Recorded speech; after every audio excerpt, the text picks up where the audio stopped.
Hi, this is Russ at Devoted Golfer TV. I'm here with Kim Braley. It's 2015. We're at the PGA Merchandise Show. And the news this year from KBS is wedge shafts. Yes, well, what we've done, Russ, we're looking at making wedges a category, not part of the set. Of course it's part of the set, but in terms of what the shaft does when you get to the wedges, because of the CG being so low, and the loft being so high, you really... And the shape of the head is different. The shape of the head, yes. But if you've got something forgiving, you're giving it up. Yeah. You've got a big flange of metal close to the ground, low center of gravity, maybe even different shape. Definitely heavier too. Yes, and all that affects it. But what happens is, with wedges, in order to be able to effectively change what the shaft does, we needed to go a little bit outside the box. And again, we're looking at wedges as a category, not as a continuation of a set. Yes, yes. And these shafts are designed specifically for wedges. And you know, I'm very into fitting, and the entire KBS line is designed around fitting. Right. What we wanted to do is, in most cases, let's say you fitted somebody, you got them into an S shaft. It could be a tour, it could be a C-taper, or whatever it happens to be. In most cases, your customer knows what they would like to do with their wedges that they may be having a little bit of trouble doing. And generally speaking, the guys with the greater club head speed that have no trouble getting the ball in the air, generally speaking, those guys want to hit the ball a little bit lower. Generally, those guys want the ball to come in, hit, and stay somewhere close to where it hit and not come ripping back. So what I've had some ripping back problems. Well, everybody had. But comes the yo-yo, yeah. But people, generally the public knows what they want. And there's a large percentage of the public that wants the exact opposite. They want that ball to come in and they want to see it come back. You know, it certainly is amusing, but when you're chipping from the front of the green instead of putting, well, you know, the guy goes to the bar. You lose the fascination real quick. The guy goes to the bar after the round and says, "Man, did you see that shot I hit on number 8? It spun so much it came off the green." Yeah, you know, not a good thing. not a good thing, but that's what he's talking about. Yeah. So, but anyway, all players know what they would like to do with wedges that they're not able to do easily. And you know, this is something that we've been working on for about a year and a half now, and we're ready to go with it. And it's called High Rev 2. It's two different products. There's the High Rev 2. That's the one that's going to check and come back. Okay, that one's going to pull back. Yes, and it's a variation of the original High Rev. It just spins about 250 RPMs more. So now, if you wanted to use a dynamic for the baseline, it's right around, it's somewhere between 500 and 700 RPMs more. Okay. And it's going to come in at a little bit steeper angle. I've found from the research that we've done that the angle of descent has as much to do, almost as much to do, with what happens after the ball hits the green as the amount of spin on it. If it's coming in at a shallower angle, it is not going to back up as much if it's coming in at a steeper angle, and that's, you know, it's just an energy thing. Yeah, drop and stop. Right? Or drop and come back. That's right.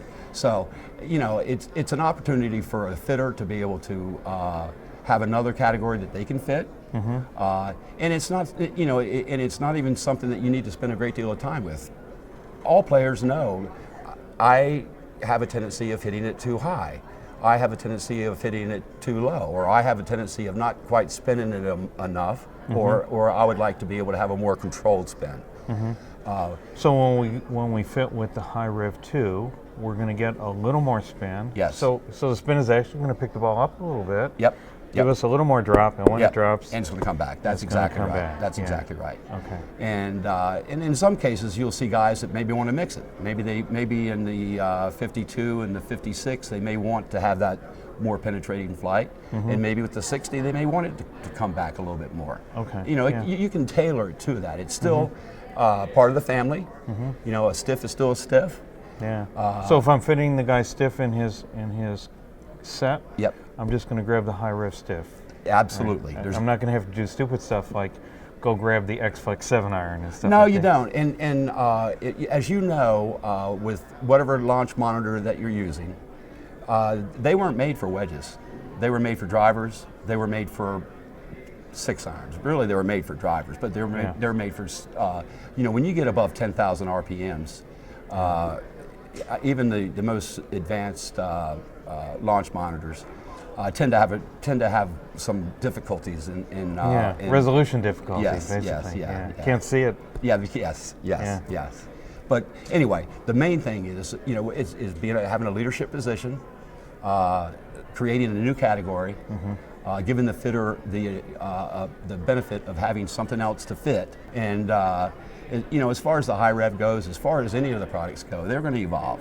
Yeah. And the as long as they evolve slowly, because as a fitter, it takes me time to learn a shaft. Yes. Right. Yeah. Because I have to see a bunch of players, and I have to say, okay, this one kind of works for that guy, and this one works for that guy. Well, I don't want them to change very often because it might take me almost a year to really, really get comfortable with a shaft. Well, yeah, absolutely. If you're fitting, even if you're doing it every day, all day long, it takes a while for you to really understand what it is that's going on. Yeah. You can't read the stuff that I write. Well, you can't, because there's opposites. There's guys that are going to hit the high rev lower than the 610. It's just the way all it is. All the time. Yeah. It's about 20% of players, tour players alike. Right. That actually do the exact opposite. They hit a shaft that's supposed to go high, they hit it lower. Every time you have a rule, yeah, some guy will show up and break it. Well, and this is why fitting's so important. Yeah. If there weren't these type of situations, and if these things didn't happen often, fitting would be a lot more simple. Yeah. You have this tempo, you have this swing speed. We're going to be able to dial you in pretty quickly. Mm-hmm. But it has more to do with how you generate that speed. Right. And of course, tempo is a very, very, in terms of order of magnitude, it's pretty high. Yeah. But then you have weight. I mean, so many people are so much more reactive to weight than many people realize. Yeah. And if the weight isn't right, the release point changes, and then you get toe rotation. You get weird stuff if they're too heavy. A lot of the weird stuff happens because what happens to any the degree of player, you do things in your swing that you're not aware of. Right. We all do, and it's stuff that we can't quantify it. Mm-hmm. It happens so quickly. Yeah. People swing, they feel something, and they want it to feel a certain way, so they do things that they do it unconsciously. Absolutely. And again, getting back to it, that's why fitting is so important. Right. If you can't get a person, on the range or in your studio, and actually work with them and understand what it is that they do, that's what fitting's all about. Yeah. And not everybody wants the same thing. Some people want things that are a little bit different than others. So talking about things that are different, the V Wedge series is a takeoff on the profile of the V's that you've been using now for what, a year or two? Yes. The Tour V's been out for, this will be the second year. It's been a full year that it's been out. Yeah.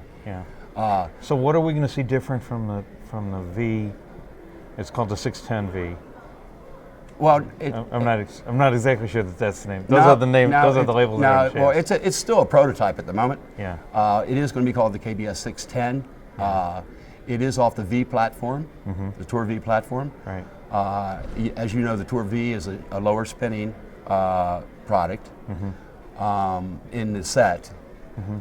It is more than lower spinning. It's a lower launching product. Okay. So the platform for the 610 was the Tour V. But some of the things, as you working with EI, you noticed the Tour V was a little bit unusual in terms of what we usually do. Most of the shafts that I design are very linear. Yes. Or as linear as we can make them. Almost perfectly linear. Yeah. Well, that's why it feels so good. Well, a little, and that's why a little it feels turn so up good. at the tip. But and really that's why it turns. In terms of being able to generate and maximize energy transfer, that is what needs to happen.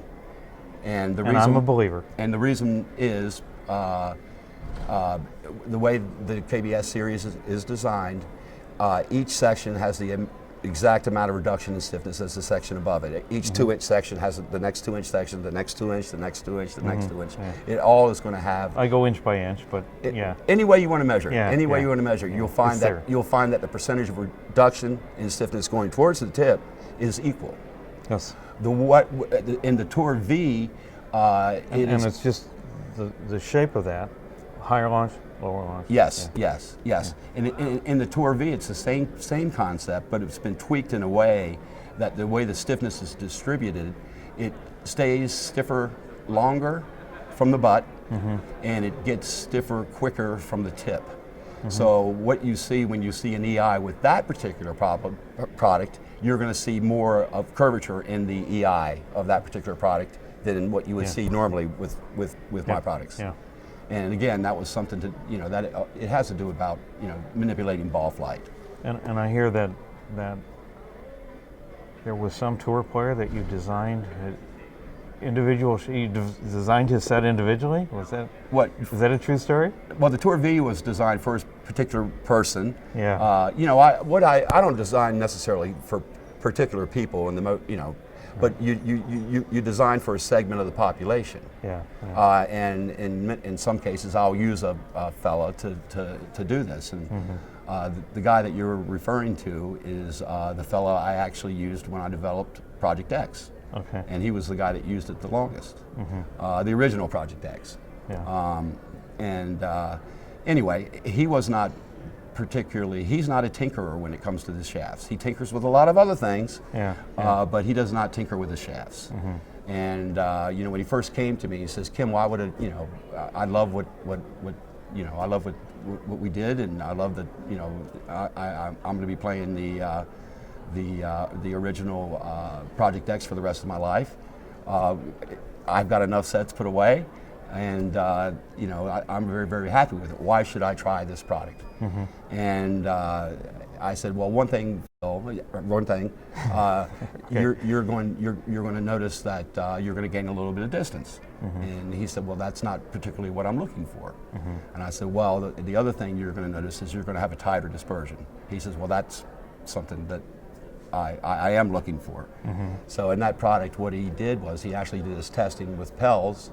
And Dave is a very knowledgeable person in our industry, and he has these goggles that he puts on the player when he's testing, so the player doesn't have the ability to look up and see what happened with the shot. Really? Yes. Yeah. So now the player doesn't have the ability to manipulate the swing subconsciously. I work with a former tour pro who you've met, Mark Manis, and I put a shaft in his hand. He'll hit it twice, and then all of a sudden, it's where he wants it. Yes, yes, right. Yes. Mark, we're testing. Yeah. Would you stop that? But honestly, good idea. Honestly, he didn't think that he was going to change, but he gave it a shot, and this testing was done at one of the OEM's test centers, a very, very, very advanced test center. And he called me right away, and he said the difference between dispersion, he says I was hitting the original Project X, on a blanket, and I'm okay. He says, and Kim, I'm hitting these things in a bucket. He said every single one was in a bucket. He said each and every one of them was not only in a bucket, they were the exact amount of distance off center line throughout the set. And I'm kind of thinking to myself, oh boy, they're not on center line. Fortunately, he's smart enough. A lot of players would say, I probably need it to be a little bit stiffer or a little bit weaker in order to move that to center line. He's smart enough to realize all he had to do was change his lie angle a little bit and to bring it back to where it should be. Okay, yeah. There's only so much you can do with a golf shaft. And luckily he's intelligent enough and has been working with his golf clubs long enough to know that there's other ways of manipulating the direction that it's going in. Yeah, so he knew that all he had to do was move his lie a degree or two, and to bring it back to it was less than 2 degrees. It was a degree and a half or something like along those lines. But he was able to then bring it back to the center. And again, that product is the platform for the new one, the 610. The concept is very, very similar. It's just that we went a little bit further with it. Obviously, having a 610 butt and strengthening the butt section, people don't understand. That's the 610. The people don't. Yes, that's where 610 the butt's is. bigger. Yes. Yeah. So you can have to. You have to be careful with the grip that you use on it. Well, no, it's just one, and this was not the reason for the design, but it turns out that one-sided double sides is exactly the 10 millimeters. So it was able to, grip is not a problem. Okay. You just simply don't use as much tape. Okay. And 10/1000ths of an inch is noticeable for some people. Yeah. For some people, it's not noticeable at all. Yeah. But just having that extra 10/1000ths allows us to have a greater amount of room in order to manipulate the flex. And you say it's only 10/1000ths. Well, in terms of what happens to the shaft, 10/1000ths is a big number. Is a big number. Yeah. In terms of order of magnitude, OD outweighs the wall thickness by a power of 4. So it's not. It's. That's a big number. It's a very big number. Yeah. And there's several things that we So when learned. people see that 610 butt diameter, this is the reason for it. They shouldn't. Yeah, no, say, that's how. what is this? Yeah, that is a big part of what makes it do what it does. Yeah. When I said outside the box, that's part of what. That's a big part of why it does what it does. Mm-hmm. And so, how would you describe the flight of a ball coming off a 610? The 610 is approximately 2 degrees lower than the most popular wedge shaft. It's, to be completely honest with you, it's 1.7. So if I'm launching flyers, I put in a 610 and I'm going to bring it down a little You're going to bring it down a little bit. Yeah, Yes, you are. yeah. It is almost 2 degrees. It was 1.78. So it's almost 2 degrees. Yeah. It does produce slightly lower spin just because of that. Off to spin. Yes, I mean, yeah, absolutely. Just they go hand in hand. Right. And of course, the angle of attack, the angle of attack has a lot to do with it as well.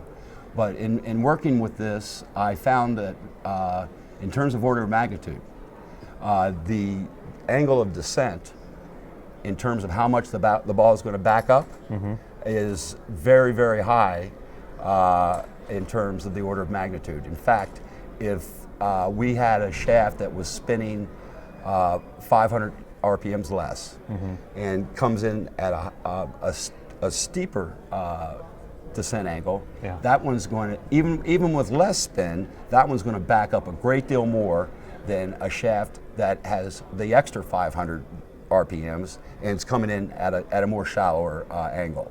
So that's what we're looking at in the V series wedges, or the 610. Yes. Yes. Okay, It's a flatter flight, which is preferred by, again, all players know what they would like to do with their wedges that they have difficulties. Yeah. The hardest shot in golf is a knockdown wedge shot, bar none. Yeah. The way a lot of guys do it is they simply play it back in their stance further. But the problem with that is, in many cases, it creates so much more spin. It may start out lower, but it's going to balloon. it balloons and comes up 10 yards short. Yeah, I play in Texas. Yeah, and I can always tell somebody who's playing Texas because the wind blows. They have a distinct swing. Yeah. And it's all Hogan-esque because that's where everybody in Texas. You put it up in the air, who knows where it's going. And even in non-windy conditions. Yeah. The majority of testing that I did with this, I did 10 times more testing with this in real playing conditions than I did in the actual working with a launch monitor.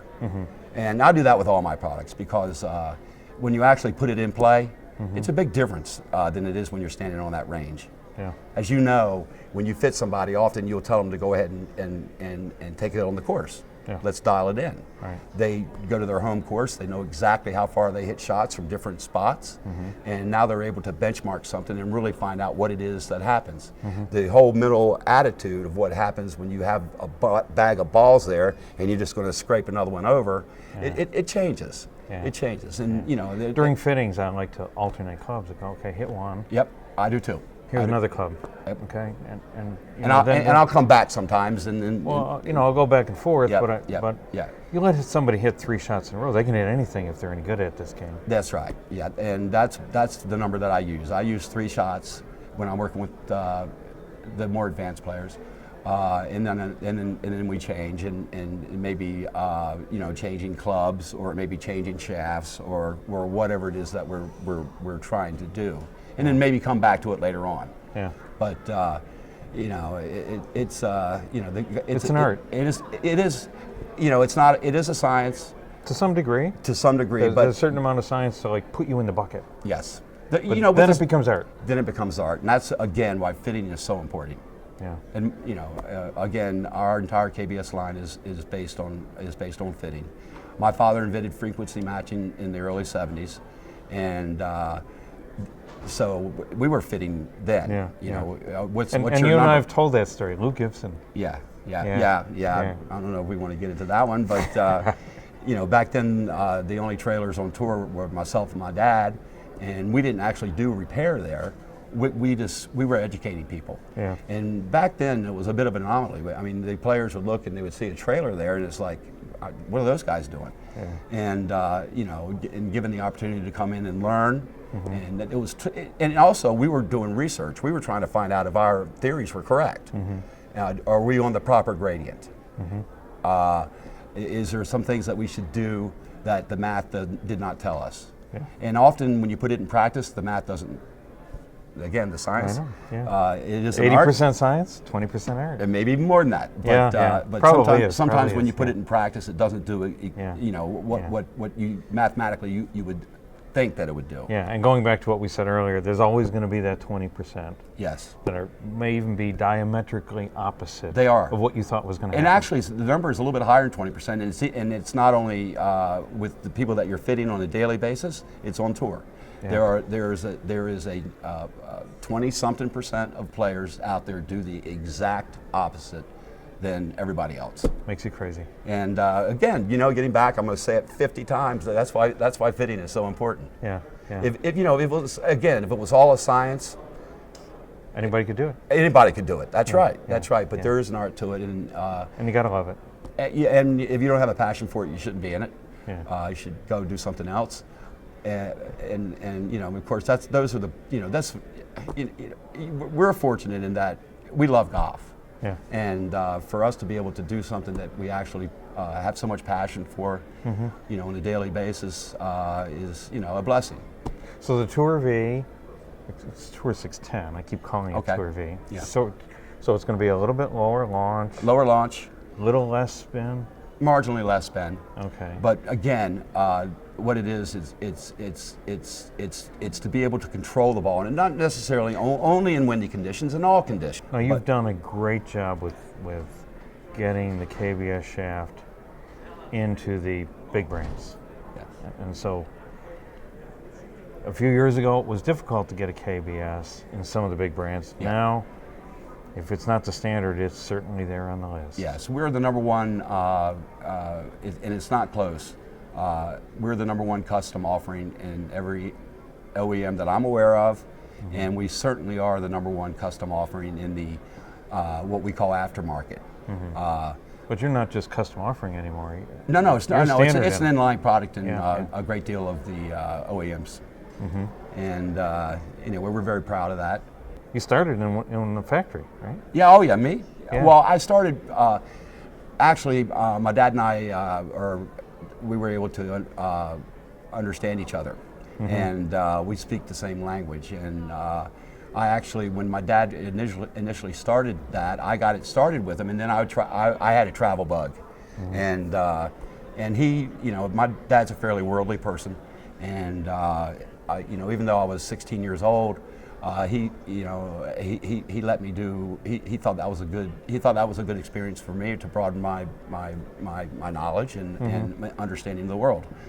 And so anyway, long story short, he called me one day and he said something along the lines, "Kim, it's time to stop contemplating your navel and come to work." And having frequency as a benchmark, I was able to do testing that was real testing. Prior to that, you know, you would take whatever the shaft is, and we found out very quickly that even though it said S or X or whatever it happened to be on the shaft band, we found out that there was a great deal of difference between within that same brand, within that same model, there was a great deal of difference between one X to the next. Not talking about two different models within the same manufacturer. You know, obviously some of our X's are not equal to some of our other X's. A lightweight shaft in the next category is very seldom is that as stiff as an X weight in a higher weight. I tell that story all the time. I say you have to understand that you have to read those two numbers together. You have to read the weight and the stiffness, because that's the way shafts have been traditionally marketed. Yes. And those two numbers represent stiffness, and that scale goes like this with weight. Yes. And this S is here, and then at a different weight it's here. That's right. At a different weight That's it's there. exactly right. Exactly right. And that's the way it's supposed to be, because you can't design shafts all for. You have to look at it as different segments. Yeah. And initially we came out with the KBS Tour. The KBS Tour is going to fit the most people. It goes Still does. It always will. Yeah, it always will. It goes from 130 down to 90 grams. On a continuum. Yes, and you working with the eye, you see how we do it. They slot in. Ours bracket. Boom, boom, boom, boom. Yeah. We're not messing around with other things. Yeah. So in order to do the best job in fitting, you need to eliminate variables. Yep. And when you start throwing in different tip to first step dimensions, when you start throwing in different step patterns, You don't want to get me started here. Yeah. you need to eliminate those variables. Yeah. And each and every one of our products is designed for a specific, not necessarily individual, but for a specific segment of the market. Knowing the KBS Tour is going to fit the most people, that's the one we came out with first. Yeah. And then we came out with the C taper, and then eventually the Tour V, and now in all weights. And now again, I like to, I'm not a not invented here guy, but I sure as hell want to be a leader. And we want to take a leader position in the wedge category, in terms of having a product that does what we say it does, and again. And the 610, I'm getting it right now. And Yes. the 610 is unique. Yeah, absolutely. Absolutely. I'm not going to tell you 100% of the players that I've given that shaft to have asked to put it in the bag, but it's damn close. So, and again, we're just now starting to launch it on tour. Although we didn't, you know how I do things. I saw it 6 months ago, so yeah. So, I work with it on tour generally. Yeah. And this business about I don't just design shafts for tour players. It's just a good place to start. It's hard to design shafts for people that don't consistently hit the ball the same way.